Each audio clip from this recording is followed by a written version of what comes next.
பாஜக தேசிய செயலாளரான ராஜா ரயில்வே துறையினுடைய வாரிய உறுப்பினரும் கூட. அவரோடு நம்முடைய செய்தியாளர் பாலாஜி சில விஷயங்கள் கேட்டு இருக்கிறார். அந்த கலந்துரையாடலை தற்பொழுது பார்க்கலாம். தமிழக ரயில் நிலையங்களில் அடிப்படை வசதி குறைபாடுகள் இருப்பதாக ஒரு குற்றச்சாட்டு எழுந்திருக்கிறது.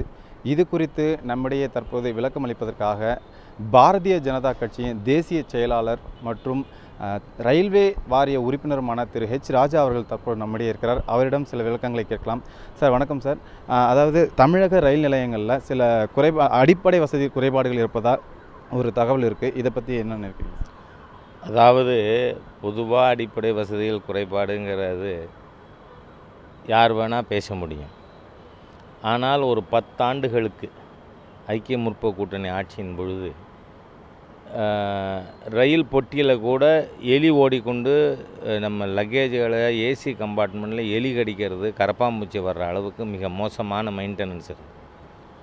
அதற்கு பிறகு கடந்த 2.5 வருஷத்தில் பிஜேபி அரசாங்கம் வந்த பிறகு எல்லா ரயில்கள்லேயும் பயணிகள் தங்கிறதுக்கு இன்றைக்கி நீங்கள் ஸ்ரீரங்கத்தில் போய் பார்த்தீங்கன்னா ஸ்ரீரங்கம் ஸ்டேஷனில் அது ஸ்டார் ஹோட்டல் மாதிரியாக ரெஸ்ட் ரூம்ஸ், அதே மாதிரியே திருச்சி ஸ்டேஷனில், சென்னையில் அங்கே ஃபார்மசி இருக்குது, ஒரு டாக்டர் இருக்கார் எமர்ஜென்சி கேசஸ் அட்டன் பண்ணுறதுக்கு ரவுண்ட் தி கிளாக்.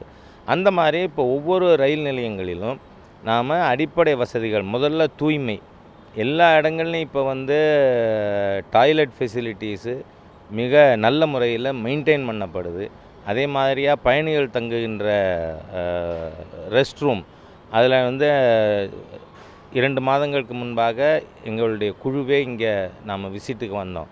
சென்டரில், எக்மோரில், நுங்கம்பாக்கத்தில் இங்கெல்லாம் வரும்பொழுது பயணிகள்கிட்டே நேராக விசாரிக்கும் பொழுது இப்போ நல்ல இம்ப்ரூவ்டு கண்டிஷன்ஸ் இருக்குது, அங்கே எங்களுக்கு வசதிகள் செய்யப்படுது, தூய்மையானது மெயின்டைன் பண்ணப்படுது என்கின்ற அவங்களுடைய ரியாக்ஷனும் ஃபீட்பேக்கும் கிடைச்சது.